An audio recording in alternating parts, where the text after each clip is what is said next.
In primetime news this evening, still in shock, Longville Park residents expressed disbelief that a fugitive lived among them. We break down the Privy Council's ruling of the reporting requirement for lawyers under the Proceeds of Crime Act. And government scales back high fines for persons teaching others to drive. Good evening and welcome to Primetime News. We're on air and online at onespotmedia.com. I'm Herman Green. And I am Andrea Chisholm with a preview of what's to come in business news. Here's Javon Keys.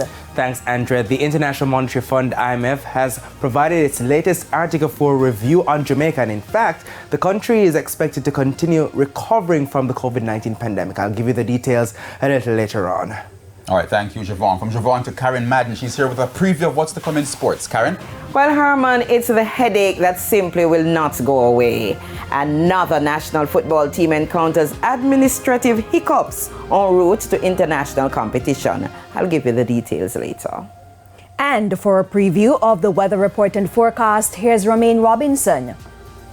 Thanks so much, Andrea. Isolated thunderstorms are across the Western Caribbean, but not much in terms of any activity across the island. We'll have details later. Thank you, Romaine. There's also sports commentary and E-Prime in this newscast. But before the break, the feedback question. Our question this evening. Have you noticed any changes in the way people drive since the new Road Traffic Act came into effect? Give reasons for your answer. Share comments online, facebook.com/Television Jamaica, and tweet us at TelevisionJam1. Please stay tuned. Primetime News returns after this break.